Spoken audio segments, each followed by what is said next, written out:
Girls ngayon. Sila Beyonce ito yung naalala ko, Dream Girls. Ay, yung nga, no?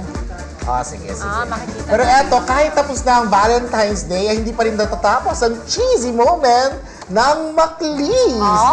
Eto para sa lahat ng Maclis fans, who wants more Maclis cheesy moment? Para sa inyo to. Kasi sobrang kahit sa kanila, di naman ako nagiging expressive eh. Mahal ko sila, pero yung mismo parang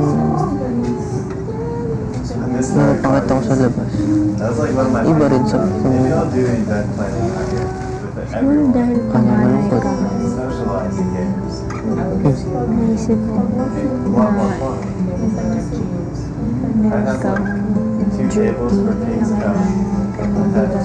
kailangan ipakita na ikaw yung strong. Kasi nga panganay ko. Kaya hindi ka rin masanay. Makita kahit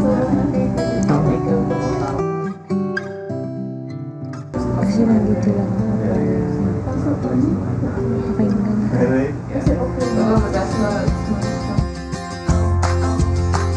ikaw nga babae, nakalam talaga lahat ng kung ano may malilit na detalye na nangyari sa akin.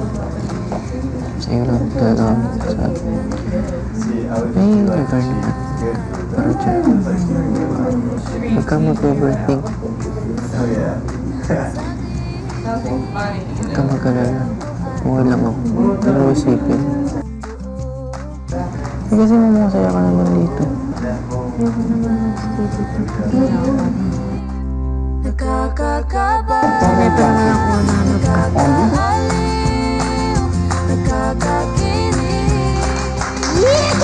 Yun! Actually, yung araw na nakita ko yung footage na kagigising lang halos ni Elise. Tama ba? Oo, naka-white siya. Alam mo, ito ang na-observe ko talaga. Malalaman mong may something ang dalawang tao kapag ganito mag-usap. Talaga ba?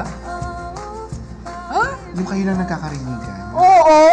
Super! Although awkward yung kami ni Darla ha, pero example lang Kaya try nga natin. Try nyo, yung parang kayo lang nag-uusap. Sige nga. Grabe, nung gaspang, no? Parang, hindi nga. Talaga?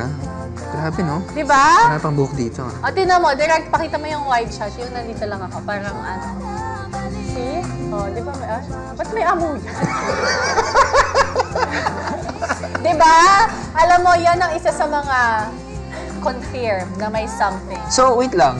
Uy, ba't Confirm pa. Ganun kayo minsan mag-usap ni Alex Ni? Gonzaga. Hindi kaya, lakas-lakas ng boses Ay, ni sa bagay, Catherine. no? Wow! Nagsisigawan nga. Kanina nga sa taas, nagsisigawan kayo. Tama. Parang magkalayo kayo, Hindi, magkatabi tsaka, lang kayo. grabe.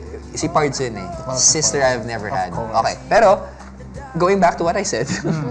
So, dati pang merong connection ng Maclis kasi sa mga party, as in to inside info lang natin, tayo-tayo lang naman dito. Kapag may mga party, mga events ng ABS, Tapos, ang ingay sobra, okay? tama. Pero silang dalawa, nagte-taping lang sila, kakati-taping lang Tapos dun sa table, ganun na ganun. At saka minsan, magaganyan lang sa mga kayo, di ba? Yung mata... Na-miss mo ako? Ha? Sobra. Yung minsan, nagsasanya, mata-mata na lang ang usapan ng dalawa. Yes. Hello, katong Confirm na may something. Well, makakaya kaya ni Elise ang posibleng paglabas ni Makoy sa bahay ni Kuya dahil nga nominated siya at ang kanyang